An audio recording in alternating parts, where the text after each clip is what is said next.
You're watching News 25. Local coverage you can count on. News 25 is brought to you by J.K. Nelson Law, voted best of Pahrump for 4 years. Give them a call, 775-727-9900. News 25 is also brought to you by Gunny's Air Conditioning and Heating. New, service, and repair. Call Gunny's, 775-727-6800.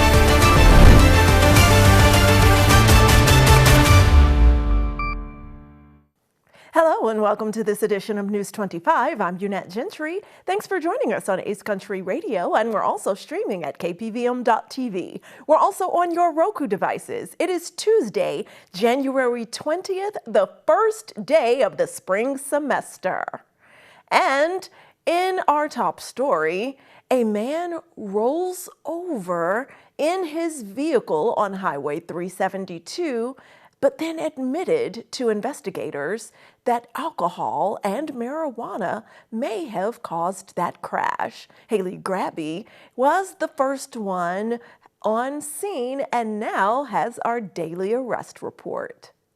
On Friday, January 16th, at approximately 5:39 p.m., a crash occurred at the intersection of Highway 372 and Barney, resulting in one man being taken into custody. When officers arrived on scene, they found a vehicle that had rolled over. A female occupant was located on the ground near the vehicle and required immediate medical attention due to injuries sustained in the rollover. She was treated at the scene before being transported for further care. During the investigation, officers detected a strong odor of marijuana coming from inside the vehicle. The male driver was identified as Rylan Coffey. A records check revealed that Coffey did not have a valid driver's license. Initially, Coffey told officers he was not the driver and claimed he was attempting to protect the injured woman from getting into trouble. He was given a warning for obstruction before later admitting he was in fact the driver and had lied to police. Coffey told officers he and the woman were traveling to pick up her paycheck at the time of the crash. He also admitted to using marijuana and alcohol approximately 30 minutes to an hour before the collision. Officers noted that Coffey had bloodshot eyes at the scene. Coffey was transported to Desert View Hospital for treatment of a minor laceration to his left shoulder, while no additional crash-related injuries were reported. Blood testing later confirmed he was under the influence at the time of the crash. Officers also found 4 white pills in Coffey's front right pocket. He did not have a prescription for those pills. The investigation determined Coffey failed to yield the right-of-way while entering Highway 372, causing a collision with a second vehicle. Officers noted that Coffey left his vehicle after the crash occurred. Coffey was taken into custody and faces multiple charges, including failing to yield at a posted stop sign, felony DUI resulting in substantial bodily harm, possession of Schedule 1 and 2 drugs, driving without a valid driver's license,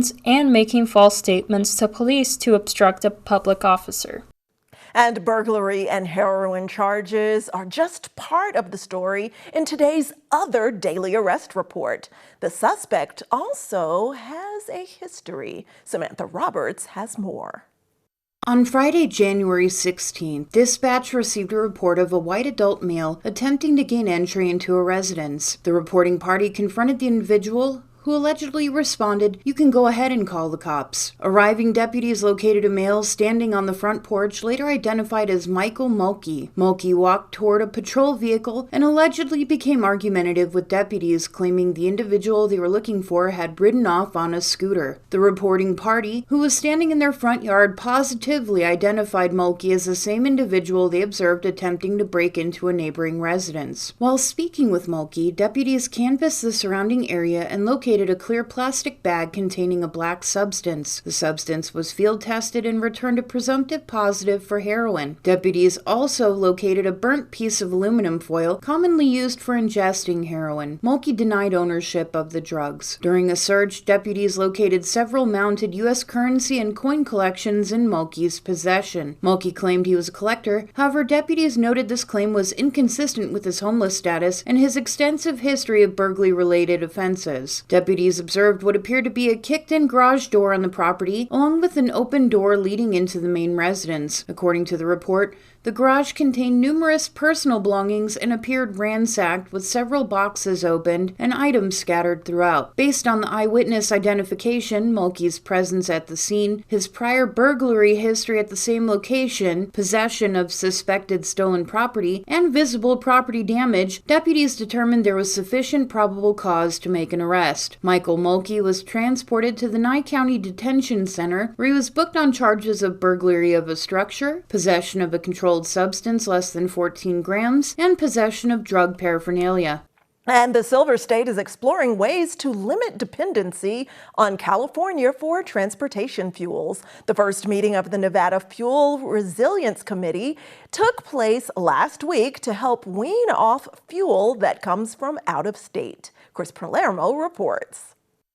Nevada's Fuel Resilience Committee had their first meeting last week. The Silver State is searching for ways to break ties from dependence on California fuel. That state has seen recent closures of 2 major oil refineries. This according to a story from the Nevada Current. These 2 refineries represent nearly 17% of California's capacity to make gasoline, diesel, and jet fuel, etc. The Fuel Resilience Committee was proposed by Governor Joe Lombardo. There are no significant crude oil reserves in Nevada. The Silver State does have 1 crude oil refinery, and it is located in Nye County, but it is limited to producing asphalt for roads. Nevada relies almost on all transportation fuel to come from California. They also supply Arizona with more than 1/3 of their transportation fuel. The state executive for the Energy and Convenience Association of Nevada is Miranda Hoover. She said it's obvious Nevada needs to diversify the fuel supply. Hoover said, "We've done a lot of research on it, if it would even be possible or plausible for Nevada to have its own refinery. Unfortunately, the simple answer is no. Nevada doesn't have any of the right crude oil that could even be put into the refinery." One major solution could be more pipelines. During the committee's first meeting, fuel companies delivered updates on possible projects that could help meet the demands for Nevada's supply of refined fuels. Senator Robin Titus serves as a voting member on the Fuel Resilience Committee. Last year, he proposed Senate Bill 505, which would establish an energy independence task force, but the bill never got a hearing. Titus said, "What they do in California impacts us here. Many of us in rural areas can't get across the state in an electric car. There's no public transportation or anything out here, so we're reliant on our cars to get places. Our needs are different, and so we want to make sure that we aren't dependent on what happens in California." Are your insurance rates too high for your car? We're talking more about that when News 25 returns.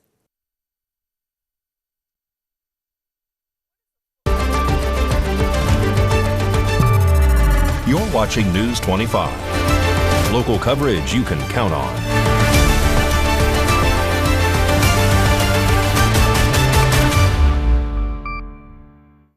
Welcome back to News 25.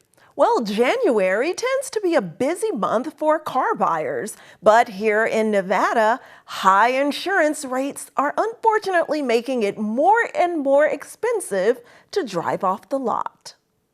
As Nevadans shop for new cars this January, many are getting sticker shock long after leaving the dealership. Car insurance rates in Nevada are now 30 to 60% higher than the national average, and they're expected to rise another 6.5% this year. For many drivers, that means monthly increases of $40 to $80 when their policies renew. Nevada now ranks as the most expensive state in the country for full coverage car insurance, with drivers paying an average of $335 a month. That's 61% higher than the national average, and Nevada isn't alone. A recent LendingTree study shows Louisiana and Florida are close behind, with average monthly car insurance costs of $327 and $311. But for now, Nevada drivers remain at the top of the list, paying more just to stay on the road. Well, did you feel it when that 4.9 magnitude earthquake struck last night over the California border near Palm Springs? Many Pahrump residents say they did feel it. Chris Palermo has more. At about 6 p.m. last night, Monday, January 19th, a moderate-sized earthquake occurred near Palm Springs and Coachella Valley in Indio, California. Several aftershocks are happening in the area and could continue over the next week. According to the U.S. Geological Survey reports, people in the area did feel the quake from a light to moderate level. Congratulations to Las Vegas Raiders Ashton Jeanty, who's named to the 2025 Professional Football Writers Association Hall of Fame All-Star Rookie Team. Mikey Ruhan has all that and more in sports.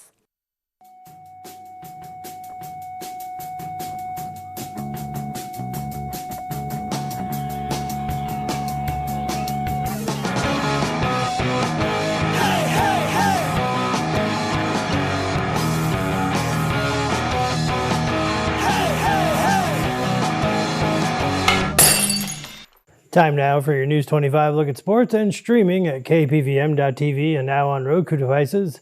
Travis Konecny scored twice for his first multi-goal game of the season, and the Philadelphia Flyers skated past the Vegas Golden Knights 2-1 on Monday. Philadelphia snapped a 6-game losing streak, while Vegas saw its 7-game winning streak melt faster than ice in a desert rink. Vegas will try to bounce back as they open a 4-game road trip in Boston on Thursday. Where did I park the car? In football news, Ashton Jeanty has been named to the 2025 Professional Football Writers Association All-Rookie Team after an impressive first season with the Raiders. Jeanty becomes the first Raiders running back to earn the All-Rookie honors since Josh Jacobs in 2019. Off the field, the UNLV Athletic Department women's sports teams and the Las Vegas Aces are teaming up to celebrate the 40th annual National Girls and Women in Sports Day. The celebration happens Saturday, January 31st, with a free sports clinic before the Lady Rebels take on Colorado State at the Pavilion. And finally, on the local prep sports schedule, the Pahrump Valley Trojans girls flag football team hits the road to face Democracy Prep at All-American Park on January 21st. JV kicks off at 4:30 p.m., varsity follows at 5:30. And that's your look at sports on News 25. Thanks so much, Mikey. News 25 will be right back.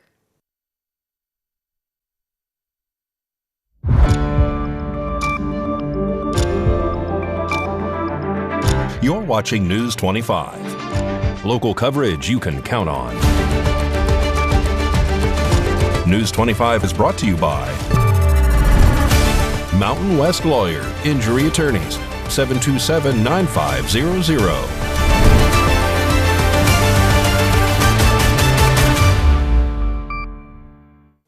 Welcome back. Well, in today's powerful economic news, you can get your free Valley Electric Co-op Connections card today, and you can start saving at your favorite local spots. And to you business owners out there, you can join this VEA network for free to showcase your services and grow your customer base. It's a win-win for everyone. This segment of News 25 is brought to you by Valley Electric and its family of companies focused on serving our members. We're better together. Sign up today for Valley Electric's Co-op Connections to receive incredible discounts on everyday expenses. Co-op Connections members receive deals on health and wellness, travel and entertainment, safety and security, and more in your local area or on a national level.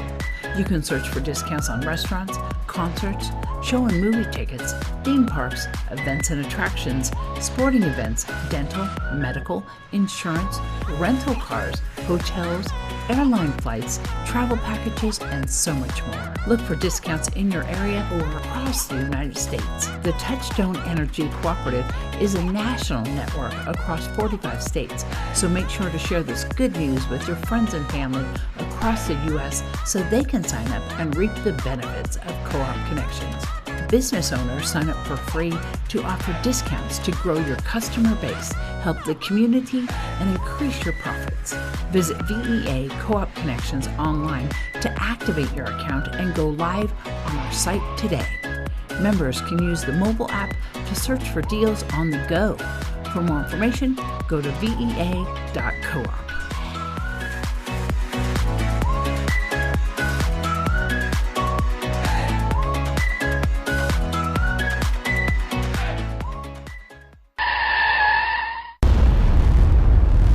News 25 WeatherCam is brought to you by Lerner and Rowe Injury Attorney's Office in Pahrump. In a wreck, need a check? Call 702-877-1500. Let's take a look outside through our Lerner and Rowe weather cam at this beautiful January day. We have lots of scattered clouds in the area, and those temperatures remain low and balmy. We'll take a closer look in weather after this break.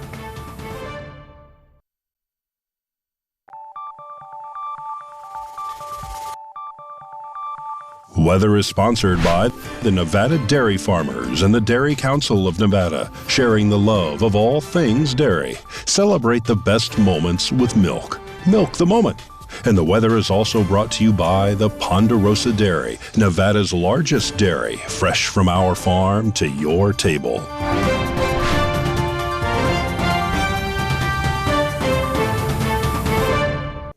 Let's take a look now at our weather conditions here in Pahrump, in Las Vegas, and throughout the Silver State. Today's high in Death Valley, 72, but then it drops to 49 overnight.